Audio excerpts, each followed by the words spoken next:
Hey everyone, we want to welcome you to another installment of the Simone Edwards Show here on the station. It is the first of the month, and so you know it is time once again for our youth and young adult spotlight show. I am excited about this show because we've got some intergenerational conversations that will be taking place. My first guest is Miguel Molina, and my second guest is Mr. Dominique Yeah. Waltower.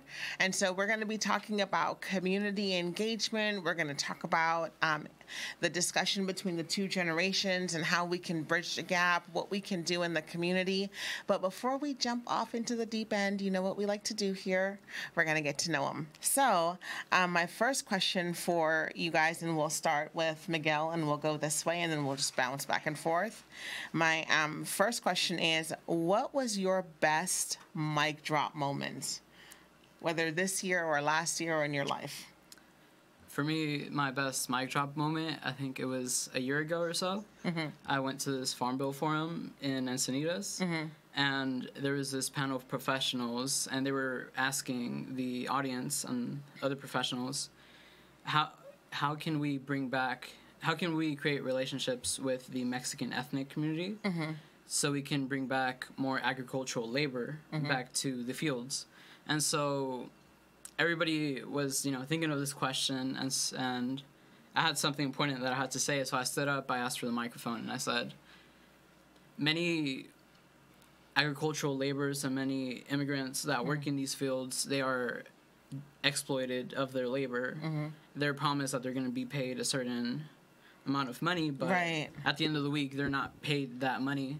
And so they can't speak up because they're threatened to be deported or other consequences. Right. And so when I said this to everybody was just silent, and it was just a silence for a few minutes. And I was like, well, it's something that had to be said because in the Mexican community, many people are afraid to speak up. Right. And so I thought it was important to speak up for these people that don't often get to share their stories and experiences. Awesome mic drop moment. So yes, that was my mic drop. Yeah. Yes. Yeah. All right, Dominique.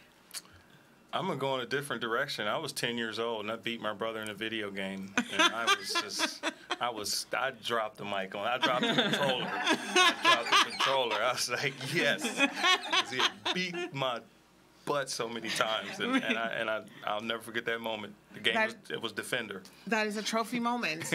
So whenever it comes up, you can always just take him back. I do. I always do. Yeah. I always do. I still do. What childish thing what thing from your childhood or childish thing do you still enjoy? And we'll start with you and come this way. Naps. Naps? Yep. I'm a napologist. I will sleep at the drop of a dime. I love taking naps. We have a lot of nodding and finger snapping going on in the studio, just so you all know. I will just in a heartbeat, and I'm gonna check out of this world. I'll be back later. Okay. That's for me. Nice. For me, watching SpongeBob.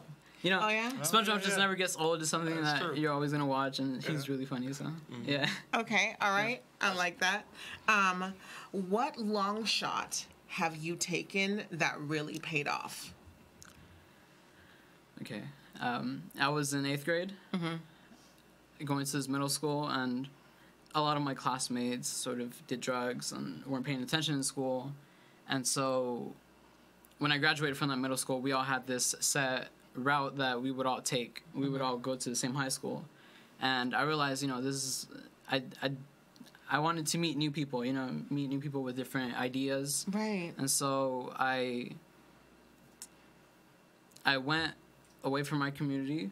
I attended a Kearney High School, which is 12 miles away from where I live.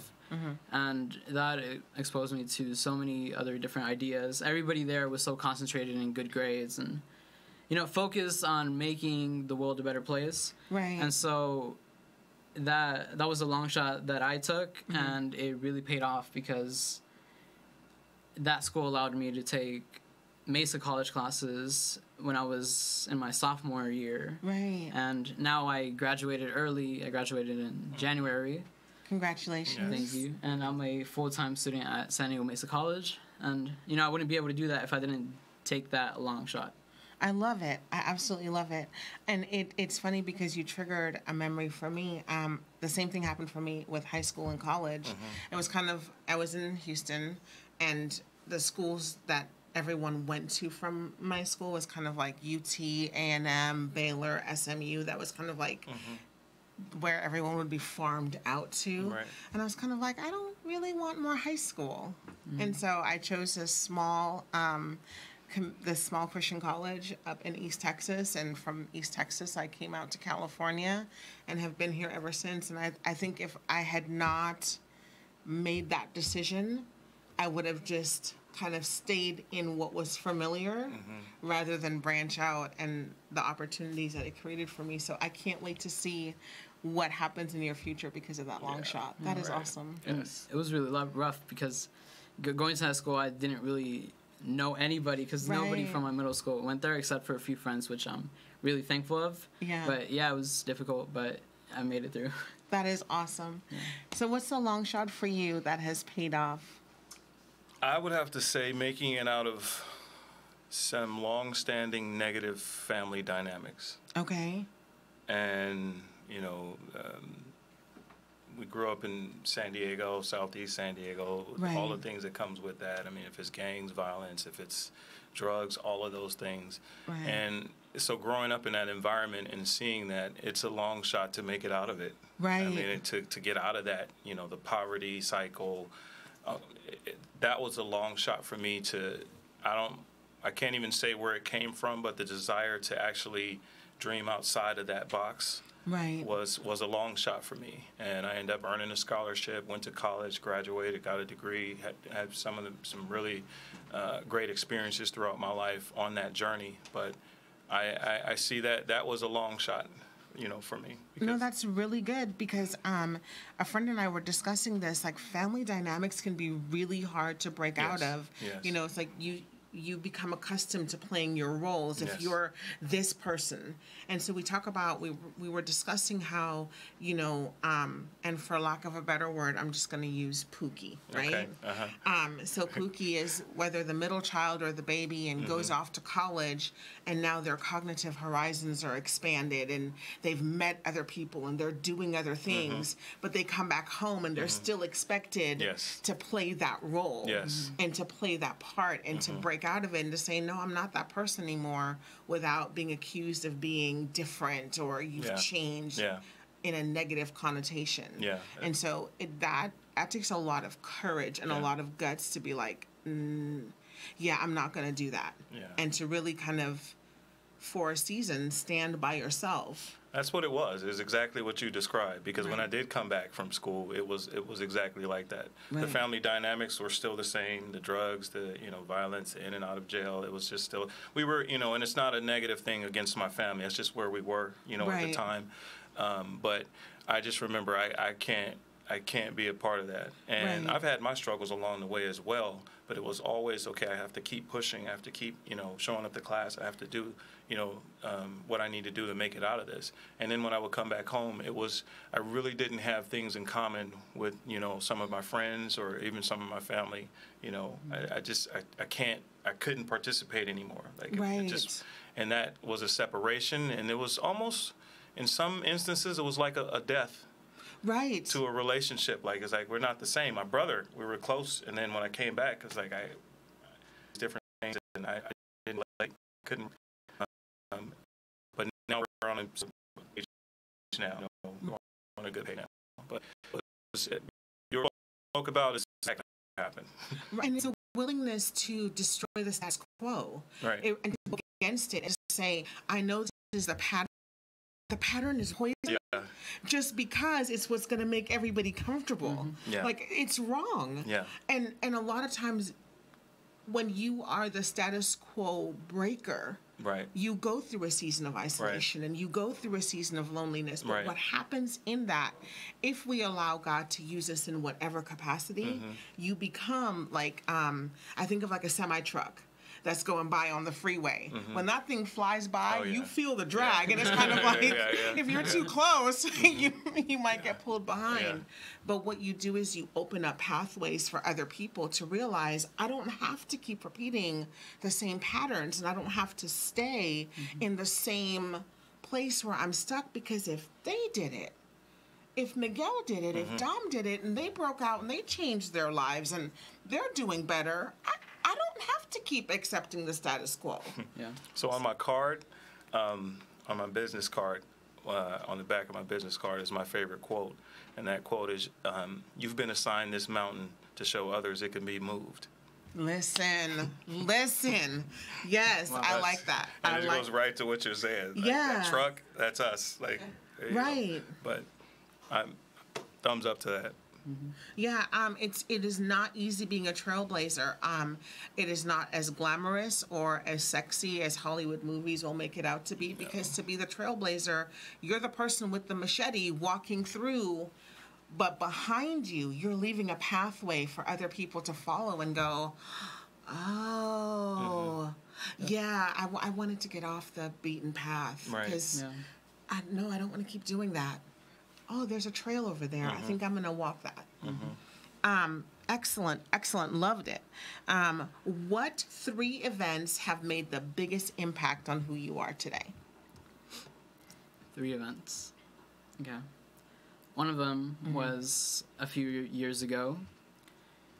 My mother kept insisting me to join community meetings because she has a group in the community, Platicando con mi gente, and she always insisted for me to help out in the community, get involved. But I was a teenager. For me, life was just wake up, go to school, eat, play video games. That's it. And after her insisting, I was like, okay, I'll try it out. And it was during the time when the Jacob Center created the program called YES, which is Youth Engaging Southeastern San Diego. And that I got into that program, and it really inspired me to act in my community and reach out to community members so we can make a change happen. And so that was one of the events that made me who I am today. The second one was when Takara Gainey, my former supervisor at Jacob Center, she sent me an email saying to apply for the UCSD Youth Advisory Council. And so I applied for it, and I've been in it since 2016, and it's really changed my life. They have offered me opportunities to go as public speaking. Thanks to them, I've been able to go to Sacramento and speak to the California representatives on bills that would help families in San Diego.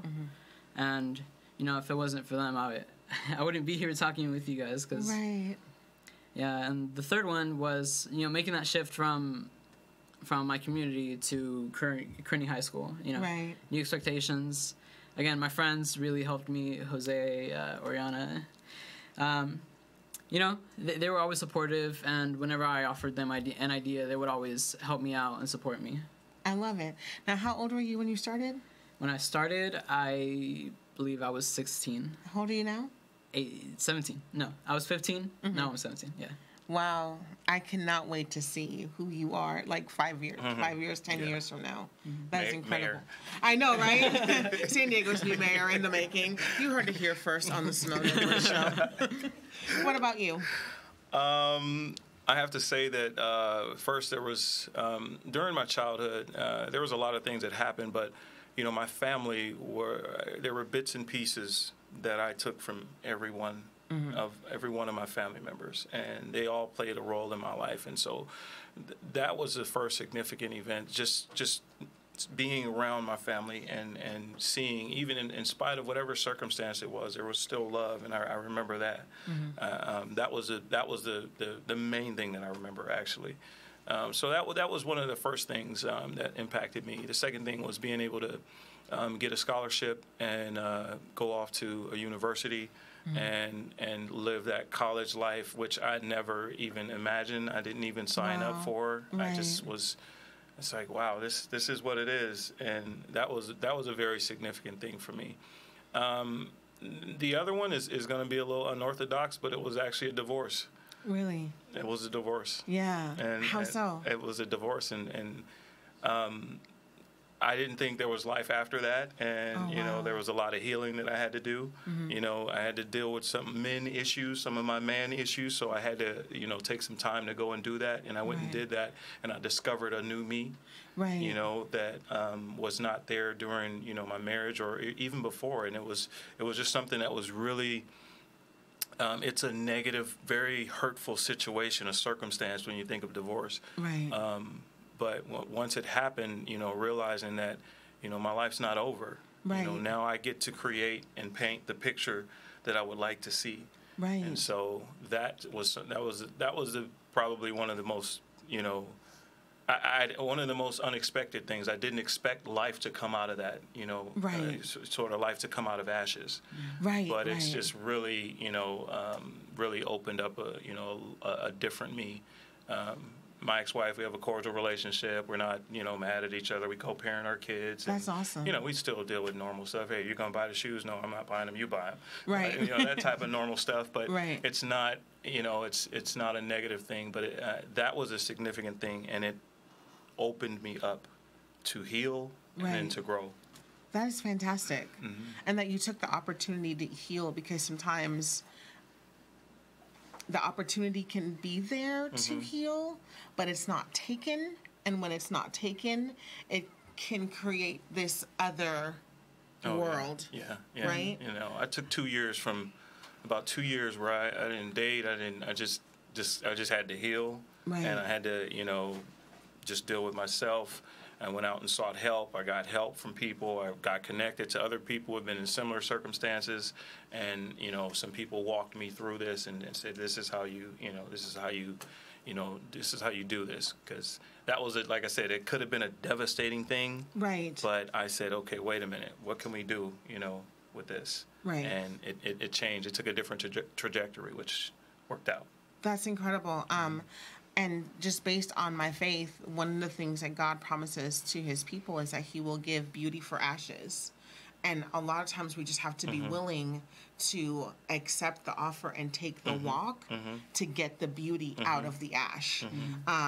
So often we can kind of like wallow in the ash and, this didn't work out. Yeah. And it didn't go somewhere. And while those things are valid, there is an expiration date. Right. You know what I mean? Right. I think that it is, and this is my personal opinion, I think that we have to honor the grieving process. And Absolutely. sometimes in communities of color, we don't often honor the grieving process, because when you do, what comes out of that is life if you honor it. Yes. If you kind of dismiss it or say it's not going to happen, then you can birth this whole other thing. Yes. But if you say, yes, this happened, yes, it was painful, yes, it did X, Y, and Z to me, but God, what can you bring out of this? Right.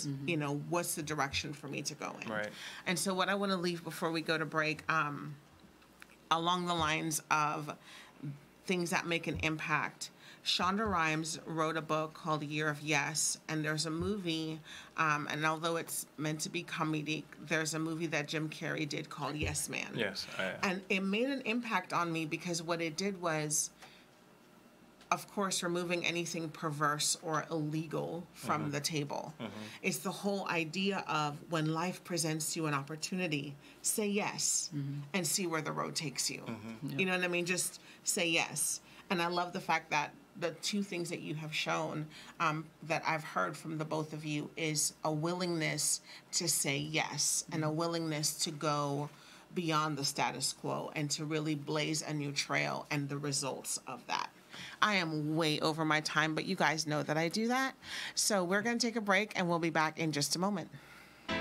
You are listening to the San Diego station of inspiration. 24 hours a day, 7 days a week. KTAV Radio.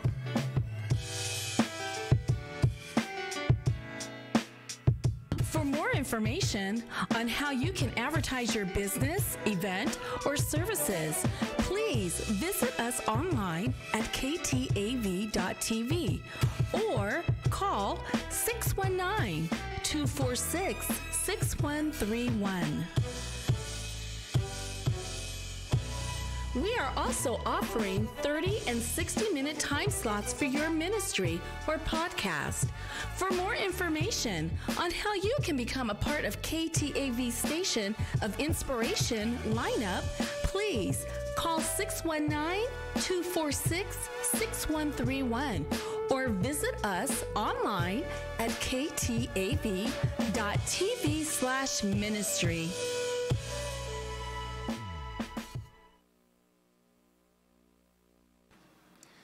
Hey everyone, we are back in studio with Miguel Molina and Dominique Waltower. And so we're going to find out some of the work that they do here in the community. And so as it relates to youth and community involvement, what do you do? I consider myself an activist for Chicanos and Chicanas, an activist for health equity, and community redevelopment. So most of the work I do is revolved around the idea that there should be a better life for the youth in southeastern San Diego. And for my advocacy for Chicanos and Chicanas, it's, making sure that culture doesn't go away after the years, and making sure that Chicano voices aren't oppressed by other factors. Right. And for health equity, just making sure that every resident in southeastern San Diego has access to affordable and nutritious foods. For community redevelopment, improving the local economy in the community and making sure that residents have a safer life in the community. I love it. And how old are you again? 17. Okay. 17. Yeah, exactly. Okay. 17. I'm just 17. And I'm doing it, 17. Okay. And Dominic, what do you do? So I'm currently working with the Jacob Center, and I work for a graphic design program, and that's my day job. I love what I do. I've worked in social services for the last 20 plus years.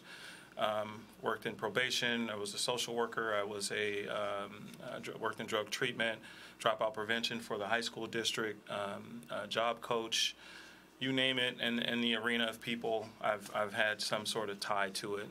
So that's my passion. I've started another passion, and that passion is doing motivational speaking around men's issues. You mentioned that. You mentioned men's issues. So one of the things I do speak about is domestic violence. I feel like there's not enough voices coming from men speaking about domestic violence, sexual assault, things of that nature. Where you hear this from is you hear it from victims, you hear it from police or statistics. Right. And you don't hear men saying, "Hey, this is not okay. We need to stop. We need to hold each other accountable to this." Yeah. And so that's the voice that I was talking to a friend of mine about it, and he said, "Well, why don't you start? Why don't you start doing something?" I was like, "Hey, I didn't sign up for all of that." Right. But then it really hit me. I said, I am, why don't I be the change that I want to see? Right. And so I do events. I just spoke at San Diego County. I've spoken at Miramar Air Force Base, about these issues. And I love to confront the issues that we want to be silent about. Right. One of the things that I learned as a social worker, I was an emergency response social worker, so I'm the one that gets the referral, and I go knock on the door and have to investigate. One of the things that I learned about is that abuse thrives in silence.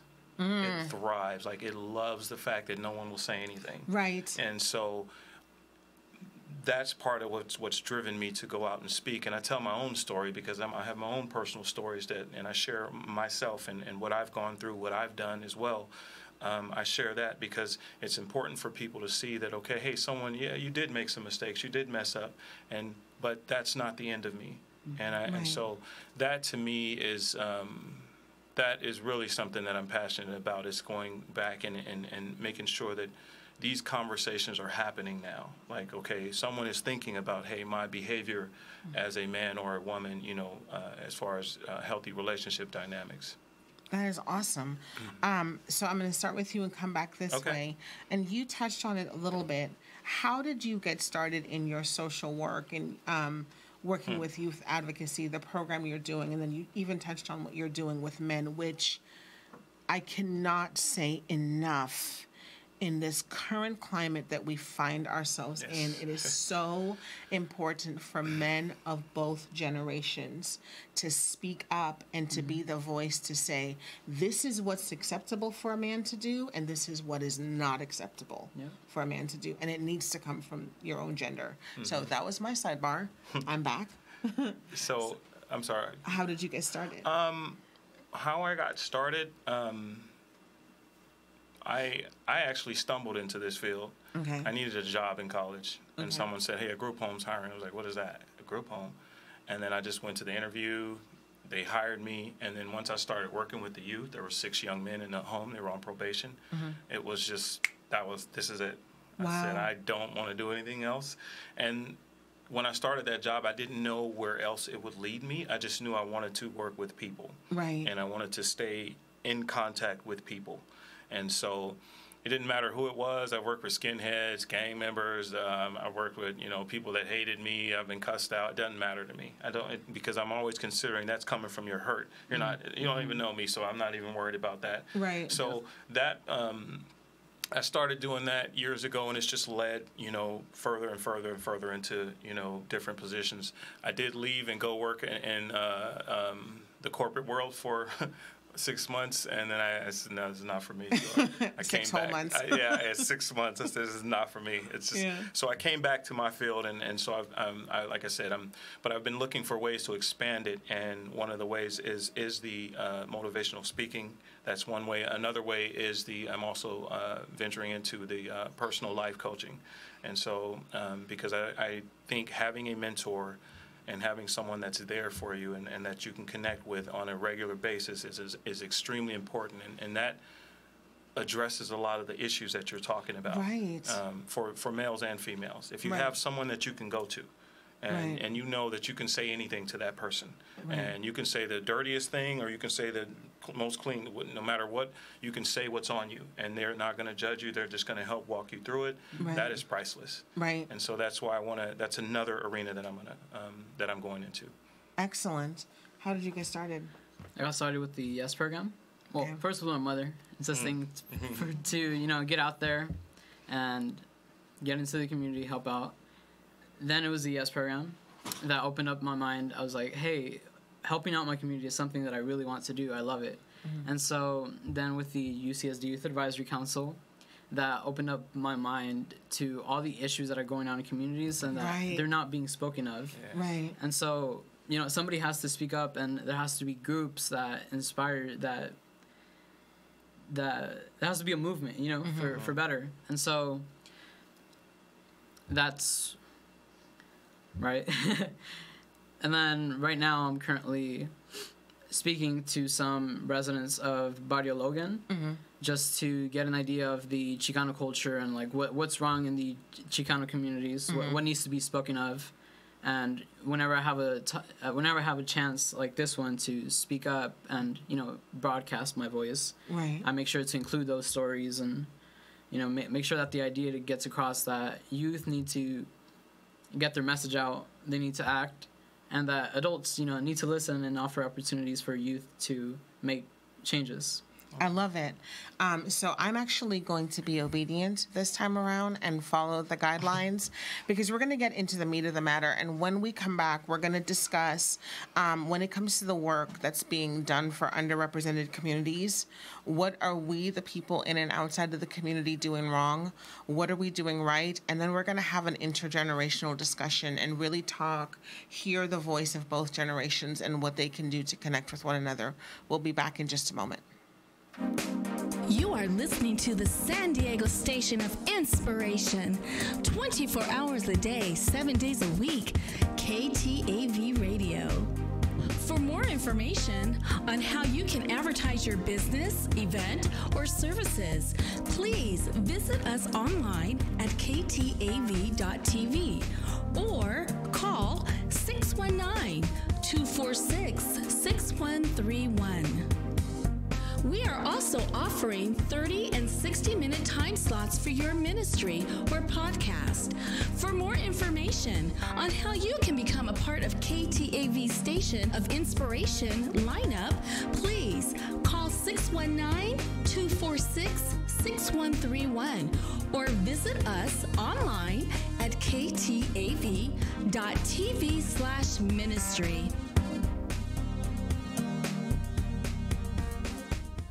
Hey everyone, we are back here in studio with Miguel Molina and Dominique Waltower. So we're going to segue, as I stated before we went to break. So there's work being done in the community. And what I like is that the both of you really are working on multiple levels within the community. When it comes to the work that's being done in underrepresented communities like the Southeast San Diego community, what are we, the people who are in the community and those who are outside of the community, what are we doing right and what are we doing wrong? One thing we are doing wrong is we're not speaking up about the issues.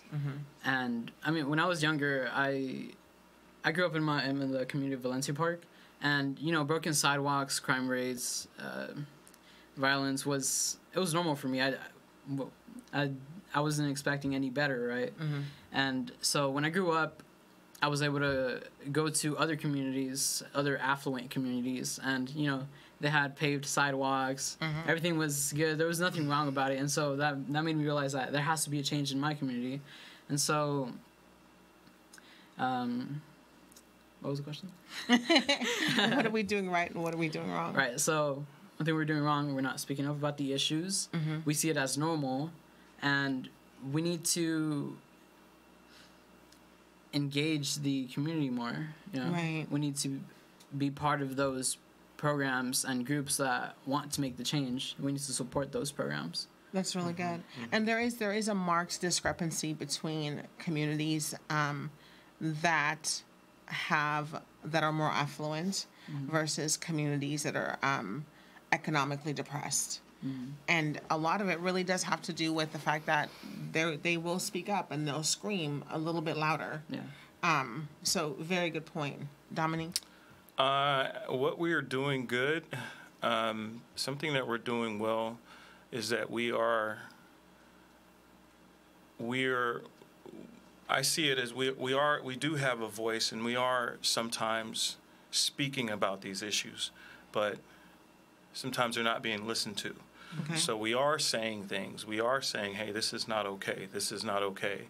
If a police shooting happens, we are going to the streets. If someone's unjustly, incarcerated or gang violence or what, we are saying, but, those things aren't being listened to. What we can do better is to mobilize and streamline our approach, and instead of, because we have factions all over and there's 140 different,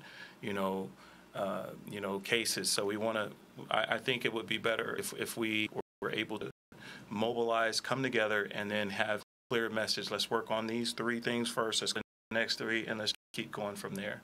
I think that would be a more effective approach.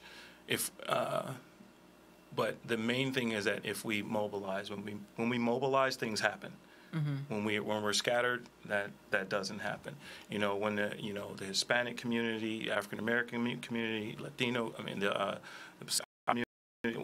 all communities, the white community, when we come together and we push an agenda, things happen.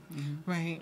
But when we're scattered, that's one of the things. If something happens in let's say in my community, and there's no response from the Hispanic community, or something happens in the Hispanic community and there's no response from us, so we're scattered. And so we'll get less done that way. So I think I do believe in us coming together. And I also, in saying that, I also believe that we do have our own personal internal issues as in each community that we need to address as well. Right. So we address those, but we can do things simultaneously. We're not, it's possible. So I can support my community as well as support what Miguel's doing. Right. So it's not mutually exclusive. I don't have to do just one thing. But that's my take. I do believe in us mobilizing and then sending that message to the powers that be. And hey, we're mobilized. We have economic power, because that's what they respond to. Right.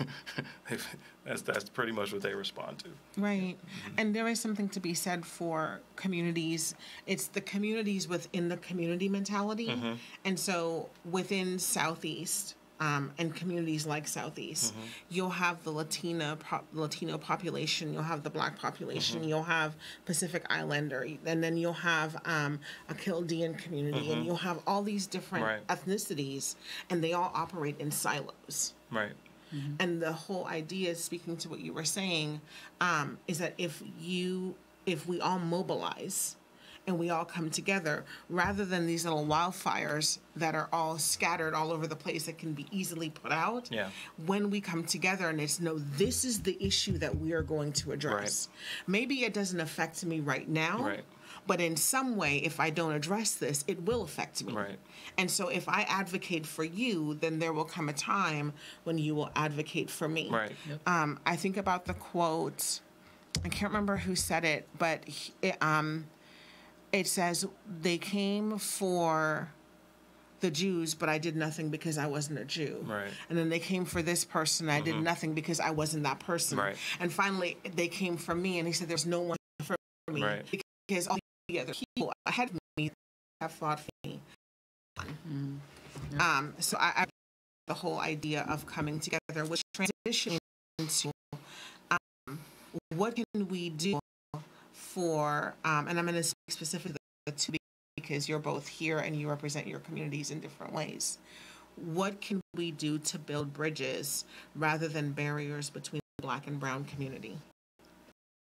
To build bridges, I think stepping back from and all that, we should try uniting both communities through culture. Having where we can celebrate the culture of one community and the other at the same time, and so that would bring those two communities together, and it'll create unity. And once we have that unity, we can both together mobilize on certain issues. I love it. I agree. And I think that being educated on each community, because I think a lot of times what happens is that the dominant education you have about another race is just based on what you hear from each other. Oh, Mexicans are this way, Blacks are this way, white people are this way. So instead of bringing that out, and like I said, secrets aren't good, so bringing it out, let's talk about that. Let's talk about the stereotypes. Let's talk about these things, and bringing those things out to the forefront, and then actually having dialogue about those, and then allowing some healing to happen between the communities, and then moving forward. But I believe in, we have to address whatever issues that we've had, in the past, or perceived issues, because again, I believe it starts at a younger age, and we can do a lot of prevention without, in school. Our students go to school and they learn, math, science. They don't learn how to deal with each other. Learn people skills. They don't learn respect. They don't learn, trust. They don't things. And so, I would definitely love to see, because it does start at that, at these young ages, things in societal types, and no one ever comes to counter those. So if we could start by countering those and recognizing, hey, we can partner together. It's okay. We don't have to. We're all fighting for the same thing, and there is enough. That's a myth. There is enough for all of us, we just have to figure out where it is. I agree with what the both of you have said, and just kind of funneling it down. I think one of the things that's so important is the expansion of our understanding of who we think the other person is. We can operate in this vacuum of stereotypes, whether that's by the media or by what we hear in our own ways. We can live in this bubble of stereotypes to know someone else. We don't really get to know their culture and to find out what they and why they do it that way. Why do you eat certain foods on Sunday? You know what I mean? Like, why is this day significant to you? Why is this important to your cultural belief? How do you interpret faith? We don't really get to know someone else, and instead of getting to know them and finding out where we have overlap, where our Venn circles, Venn diagrams, I'm gonna go back to, where they overlap. Right. and saying, okay, this is where we can meet in the middle.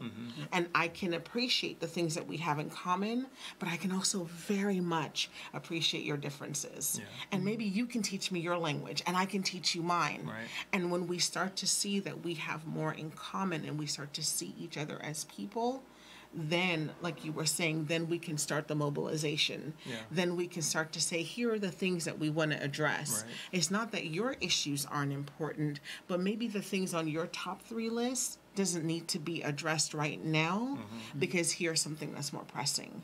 And we start to listen to one another. Yeah.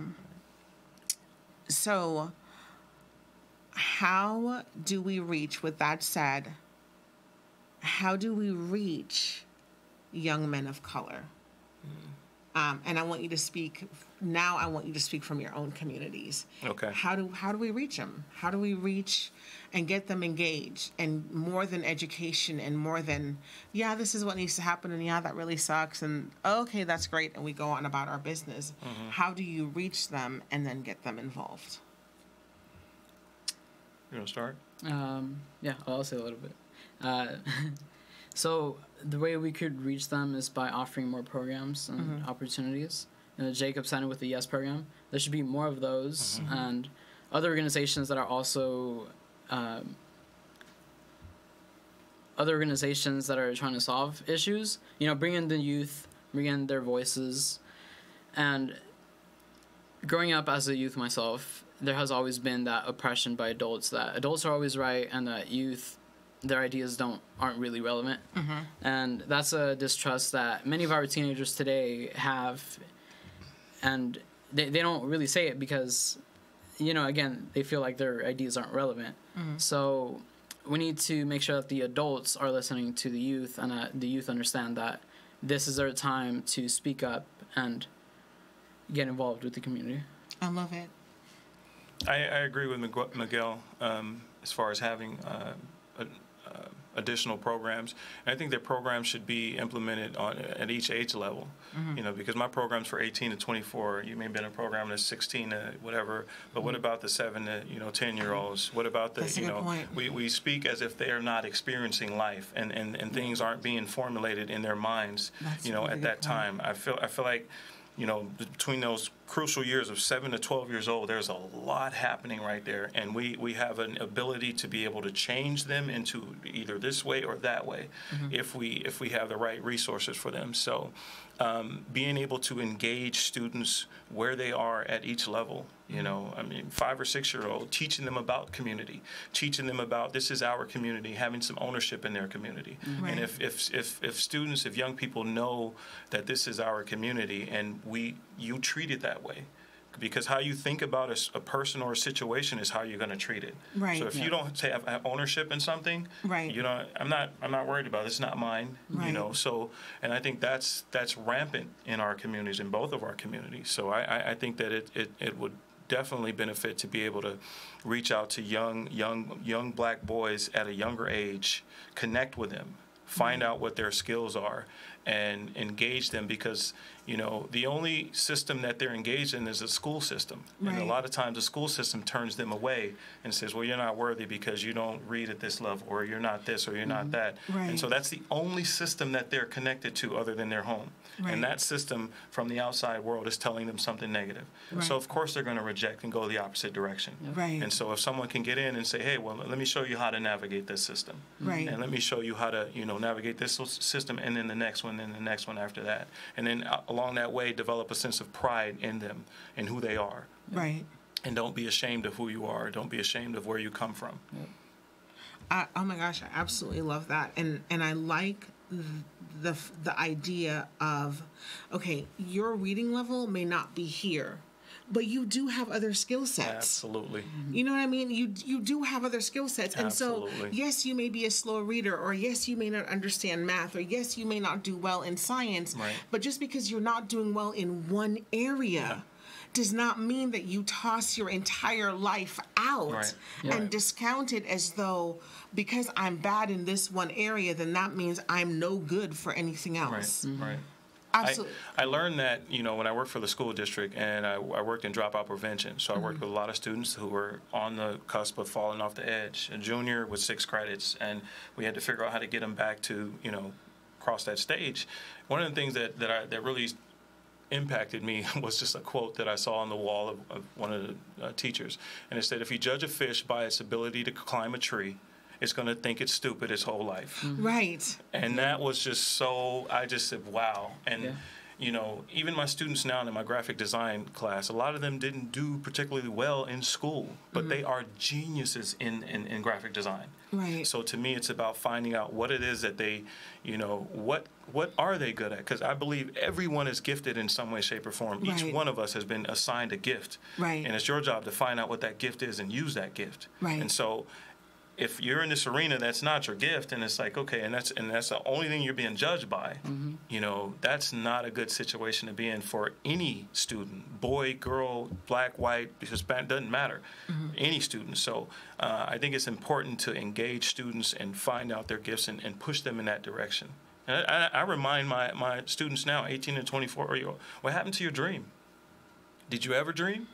Did you have a dream? Let's get back to that. Let's get back to that vision that you had. Yeah. I know life came and choked it out, but it's time to get back to that. Right. And in lines with that, and then we're going to go to break. As you were talking, one of the things that came to my mind is some of the people that we revere and we look up to in society, some of the people in that pantheon that have made a significant impact were not necessarily the best students when they were in school. Exactly. When we think of Albert Einstein, E equals MC squared. Albert Einstein was not necessarily a good student at the onset. Right. So it's the whole idea of not throwing the baby out with the bathwater, taking them back to their dream, and then giving them a reason to want to get involved. Right. Yeah. And I want to say this before we go to break. Huge shout out to Miguel's mom, who is here with us, because a lot of times it was your involvement in the community that sparked his involvement. And sometimes we need to model the behavior that we want to see our children do. Absolutely. And so, huge shout out to you. We're going to take a break for station identification. We'll be back. When we come back, we're going to have an intergenerational discussion between these two men. And I'm just going to sit back and sip some tea while they talk. We'll be back in just a moment. Intergenerational discussion. You are listening to the San Diego station of inspiration. 24 hours a day, 7 days a week. KTAV Radio. For more information on how you can advertise your business, event, or services, please visit us online at ktav.tv or call 619-246-6131. We are also offering 30 and 60-minute time slots for your ministry or podcast. For more information on how you can become a part of KTAV's Station of Inspiration lineup, please call 619-246-6131 or visit us online at ktav.tv/ministry.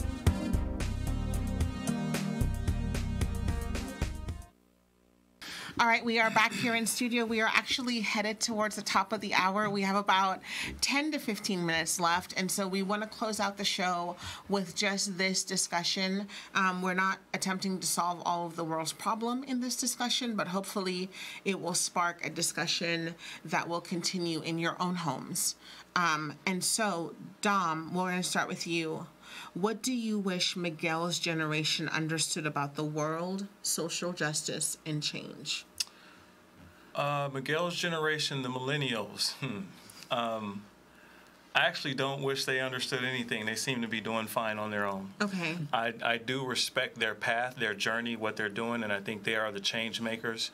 And I see great things in them. I see also, I see the negative, the stereotypes about millennials. I see that as well. But again, that's not my focus with millennials. Like, they are literally changing this world. Right. They are before our eyes. And I respect them highly because they don't accept the things that we were too afraid to change. Right. Our generation, the Gen X generation, we were afraid to confront the baby boomers. Right. They're confronting them with reckless abandon. And I love it because it's changing our world. And our world has needed to change because we're stuck in tradition a lot of times. Our generation is stuck in tradition. Well, if we stayed in tradition, I'd be a slave. Right. So I'm not married to tradition. I'm married to what works. And so they have this mentality of, hey, this works. Let's do it. Right. And I love the energy that they bring, to this world. Right. And like I was saying earlier, I'm happy to be, the generation that birthed that generation. Right. I have sons myself, and so they're millennials, but I don't have a laundry list of things that they need to do. Mm-hmm. They seem to be figuring it out, and I want to give them the same respect that we wanted. That's so good. To figure our own stuff out, you know. And of course we do have to listen to some of the stuff that, the other older generation is saying. Of course, okay, take what's relevant, but their journey is their journey. Right. And I believe in respecting an individual's journey, and as a collective they are changing the world, from you see from Parkland, mm-hmm. things like that. Colin Kaepernick, they are, when they see things that aren't right, they make change, right. And I love it. And so, like I said, I don't have anything to point to where they don't. I guess the only thing I could say is just, do look at the past and look at, the previous generations and learn whatever you can from that, Mm-hmm. That's good. Just learn whatever you can. Whatever's relevant, take it and use it, But the other stuff, the hot garbage that we carried on, throw mm-hmm. that stuff out. Right. I'll say throw it out. It's high time that some of those things are tossed out the window. Excellent. Miguel, what do you wish Dom's generation and the generation above him understood about your generation's distrust for those who are in power and the way you see the world? Okay. So loaded question. So one thing I wanted to point out about Dom's generation and older generations, Dom doesn't do it. You don't either. But mm-hmm. To some adults of those generations, support the youth.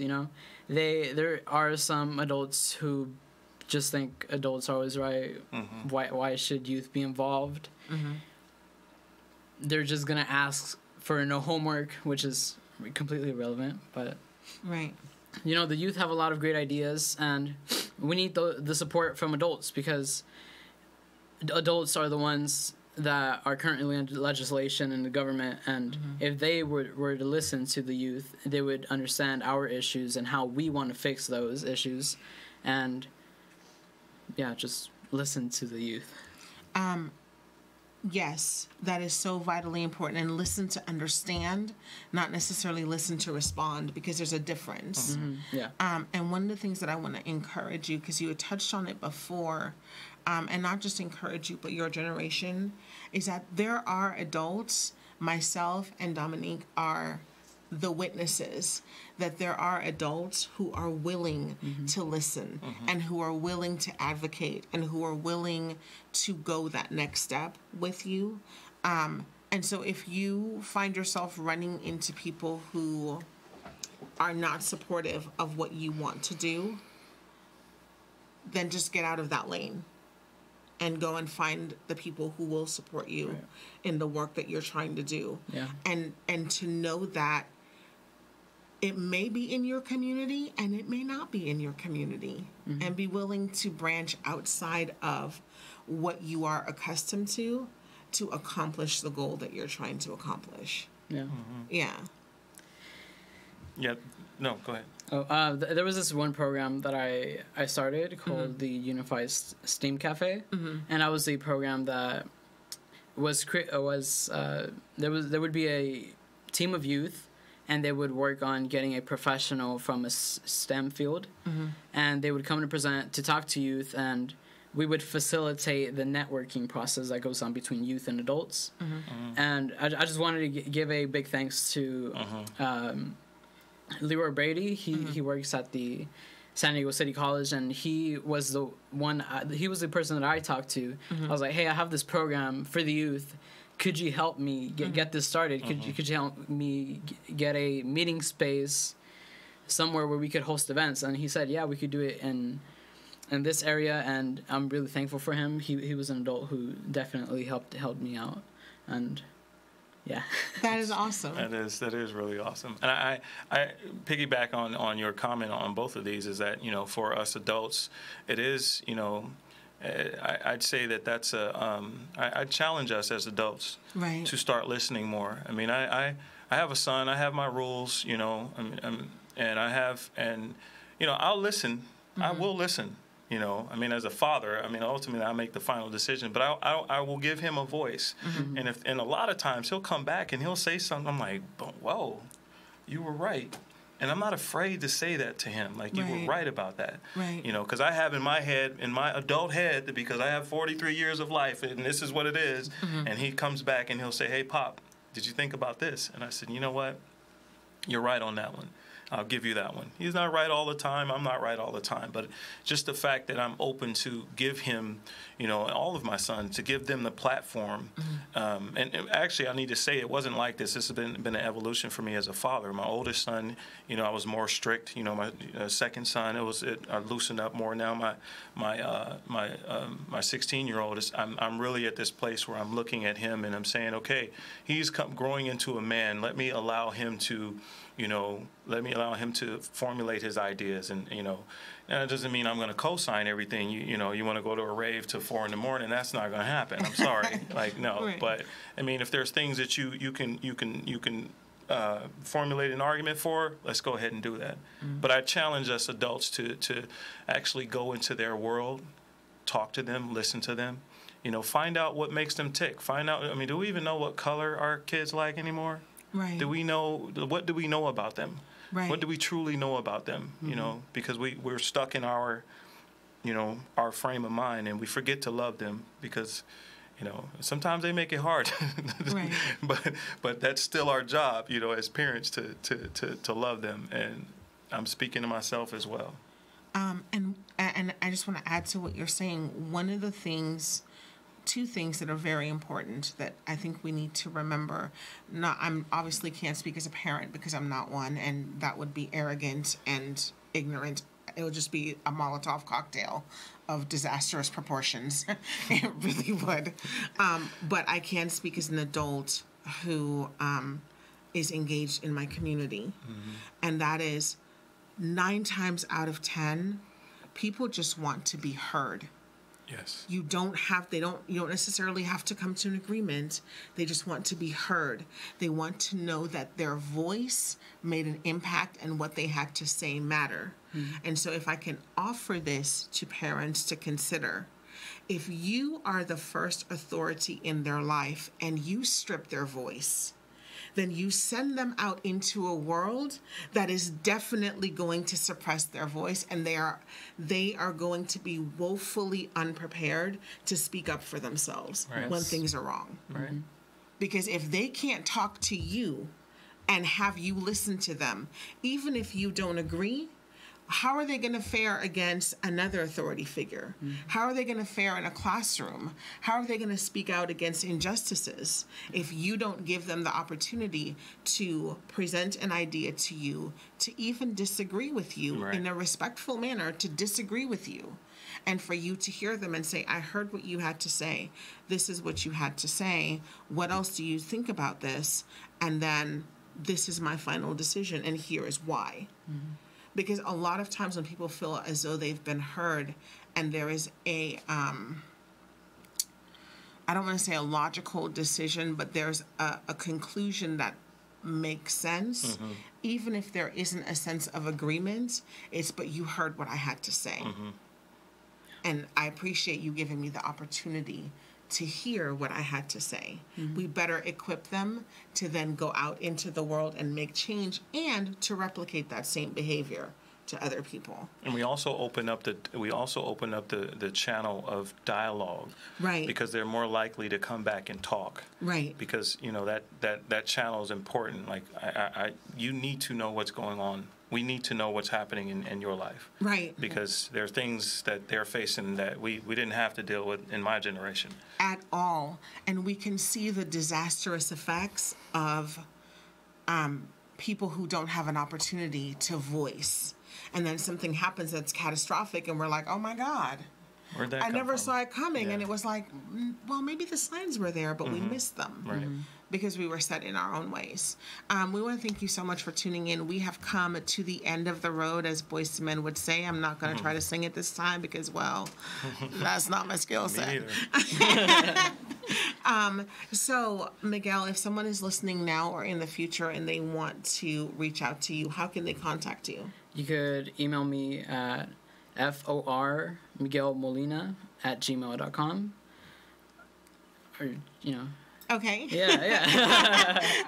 Excellent. And Dominic, how can someone get in contact with you? You can go to my website, dwaltower.com, and that's Walltower with one L, WALTOWER.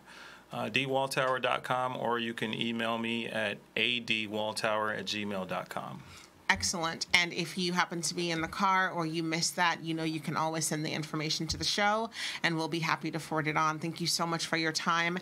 Have a wonderful rest of your Saturday. We want to give you a heads up. There will not be a show next week. I don't believe that there's a show next week. My day job, I work for an accounting firm, and it's the weekend before the deadline, so pretty much this week coming in, I have no life.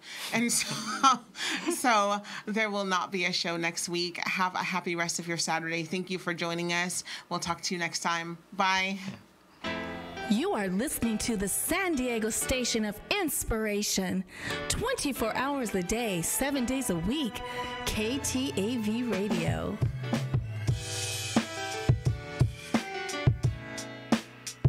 For more information on how you can advertise your business, event, or services, please visit us online at ktav.tv or call 619-246-6131. We are also offering 30 and 60-minute time slots for your ministry or podcast. For more information on how you can become a part of KTAV Station of Inspiration lineup, please call 619-246-6131 or visit us online at ktav.tv/ministry.